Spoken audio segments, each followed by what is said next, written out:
আসসালামু আলাইকুম। আজ আমি আপনাদেরকে দেখাবো শহরে কিংবা গ্রামে কিভাবে জাদুবিদ্যা চর্চা হচ্ছে আর কিভাবে তারা শিরকের মতো বড় বড় পাপ কাজ করছে। আসুন চলুন ভিডিওটা দেখাই আপনাদের, দেখলেই বুঝতে পারবেন কিভাবে শিরকের মতো বড় বড় পাপ কাজ করছে। ভাই ও বোনেরা, আমাদের সমাজে এখনো কিছু স্থানে এমন কাজ দেখা যায় যেখানে কলা গাছ বাঁশ দিয়ে ঘর বানানো হয়, ভেতরে খাবার রেখে মোমবাতি জ্বালিয়ে সেজদা করা হয়। আল্লাহ আমাদেরকে হেফাজত করুন। এগুলো সরাসরি শিরক। এর সাথে অনেকে আবার জাদুটোনা শিখে বা চর্চা করে, যা আরো বড় গুনাহ।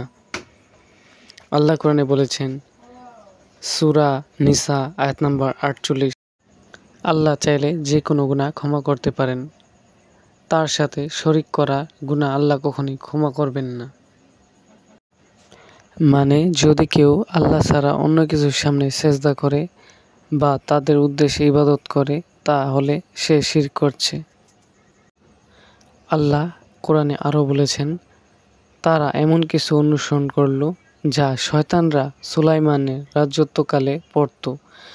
সুলাইমান কুফরি করেননি, বরং শয়তানরাই কুফরি করেছিল। তারা মানুষকে জাদু শেখাত। সূরা বাকারা আয়াত নম্বর 102। অর্থাৎ জাদু শেখা বা করা কুফরি। যারা শিরক বা জাদুতে জড়ায় তারা ইসলাম থেকে দূরে চলে যায়। আমাদের প্রিয় নবী হযরত মুহাম্মদ সাল্লাল্লাহু আলাইহি ওয়াসাল্লাম বলেছেন, 7টি ধ্বংসাত্মক জিনিস থেকে বাঁচো। সাহাবারা জিজ্ঞেস করল, সেগুলো কি? তিনি বললেন, শিরক বা জাদু করা। সহিহ বুখারী ও মুসলিম। তাহলে বুঝলেন, শিরক যেমন সবচেয়ে বড় গুনাহ, তেমনি জাদুটোনা শেখা বা করা, বিশ্বাস করা ইসলামে ধ্বংস করে দেয়। ভাই ও বোনেরা, ইসলাম আমাদের শিখিয়েছে কেবল আল্লাহর ইবাদত করতে।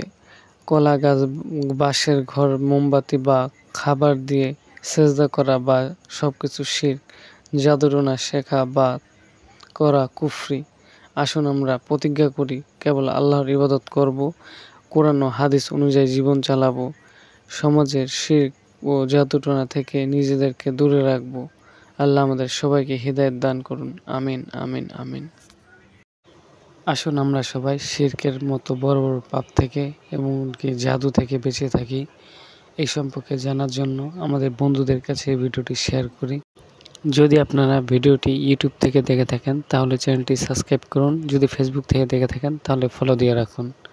সাথে থাকুন, নতুন নতুন ভিডিও পেতে আমাদের চ্যানেলটি সাবস্ক্রাইব করুন। ভালো থাকুন। আল্লাহ হাফেজ।